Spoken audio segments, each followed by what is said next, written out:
Iran, America आणि Israel पूर्वीचे मित्र आज शत्रू कसे झाले? इराण विरुद्ध अमेरिका आणि इस्रायल यांच्यातील तणावामुळे सध्या मिडल ईस्ट मध्ये अस्थिर वातावरण निर्माण झालंय.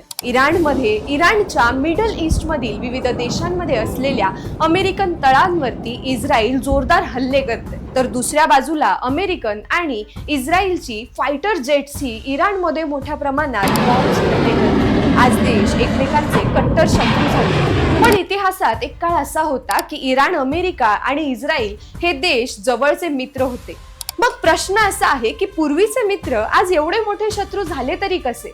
चला हा इतिहास अगदी सोप्या शब्दात समजून घेऊया. नमस्कार, मी प्रियांका पालकर आणि तुम्ही सगळे पाहताय the fifth column. United States military began major combat operations in Iran. चला तर मग आजच्या व्हिडिओला सुरुवात करूया. दुसऱ्या महायुद्धानंतर जग दोन गटांमध्ये विभागलं गेलं. एका बाजूला होती अमेरिका आणि तिचे मित्र आणि दुसरी बाजू होती सोव्हिएत संघ. या काळाला शीतयुद्ध असेही म्हटले जाते. मध्य पूर्व हा भाग रणनीतिक दृष्ट्या खूप महत्वाचा होता, विशेषतः तेलाच्या प्रचंड साठ्यामुळे. त्या काळात इराणमध्ये राजेशाही आणि लोकशाही यांचा एक मिश्र असा ढाचा होता. 1950च्या दशकांच्या प्रारंभी इराणचे राजा होते शाह मोहम्मद रजा पहलवी, तर सरकारचे प्रमुख म्हणजेच पंतप्रधान होते मोहम्मद मोसादेक. म्हणजेच देशात राजा देखील होता आणि लोकांनी निवडलेलं सरकारही होतं. पंतप्रधान मोसादेक यांची लोकप्रियता मोठ्या प्रमाणात वाढायला लागली. त्यांना वाटत होतं की इराणच्या नैसर्गिक संपत्तीवर परदेशी कंपन्यांचा खूप जास्त ताबा आहे, विशेषतः तेल उद्योगावर. त्या काळात इराणच्या तेल उद्योगावर प्रामुख्याने पश्चात कंपनींचे नियंत्रण होते. म्हणून पंतप्रधान मोसादेक यांनी एक मोठा निर्णय घेतला. इराणचा तेल उद्योग राष्ट्रीयकृत केला, म्हणजे तेल उद्योग सरकारच्या नियंत्रणात आणला. हा निर्णय ब्रिटन आणि अमेरिकेला मान्य नव्हता. मोसादेक यांच्या धोरणांमुळे राजा शाह मोहम्मद रजा पहलवी आणि पंतप्रधान मोसादेक यांच्यात संघर्ष वाढू लागला. मोसादेक यांच्या प्रभावामुळे राजाच्या अधिकारांवर काही प्रमाणात मर्यादा येऊ लागल्या. त्या काळात जनभावना आणि लष्कराची अनेक घटक पंतप्रधान मोसादेक यांच्या बाजूंनी होती. परिस्थिती इतकी बदलत चालली होती की काही काळासाठी शाह मोहम्मद रजा पहलवी यांना देश सोडावा लागला. 1953 मध्ये परिस्थिती अचानक बदलली. अमेरिका आणि ब्रिटनच्या गुप्तचर संस्थांच्या मदतीने इराणमध्ये एक राजकीय उलथापालथ घडून आणली.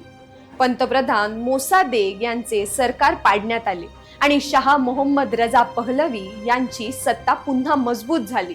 पंतप्रधान बदलले, पण खरी सत्ता राजाकडेच राहिली. लोकनियुक्त पंतप्रधान मोसादेक यांचे सरकार अमेरिकेच्या मदतीने उलथले गेले.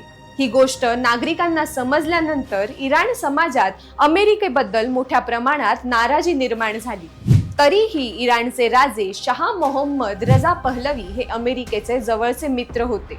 म्हणून पुढील अनेक वर्ष इराण आणि अमेरिका यांच्यात संबंध मधुर राहिले.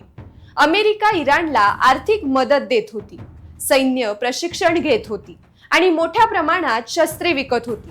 इराणला त्या काळात मध्य पूर्वेतील अमेरिकेचा महत्वाचा मित्र म्हणून ओळखले जात होते. याच काळात इस्रायल आणि इराण यांच्यातले संबंधही चांगले होऊ लागले. अमेरिकेचा प्रभाव आणि शाह यांचे पाश्चात्य देशांशी असलेले जवळचे संबंध यामुळे इराण आणि इस्रायल यांच्यातील मैत्री निर्माण झाली. इराण हा इस्रायलला तेल पुरवणाऱ्या देशांपैकी एक देश होता. दोन्ही देशांमध्ये व्यापार, गुप्तचर सहकार्य आणि सुरक्षा सहकार्यही होते.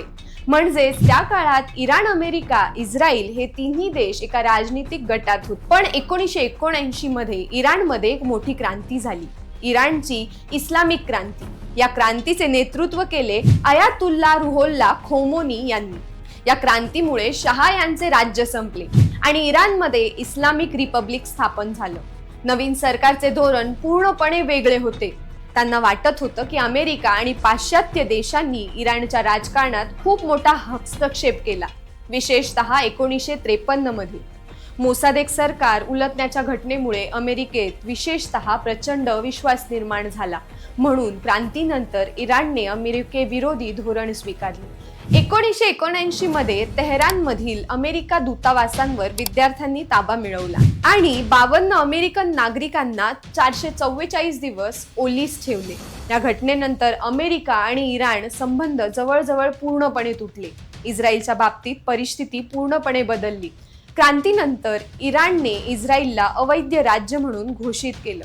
इराणने इस्रायल विरोधी गटांचं समर्थन देण्यास सुरुवात केली आणि त्यानंतर इराण आणि इस्रायल हे मध्य पूर्वेतील कट्टर प्रतिस्पर्धी बनले. म्हणजे इतिहासात एक आपण मोठा बदल पाहतो.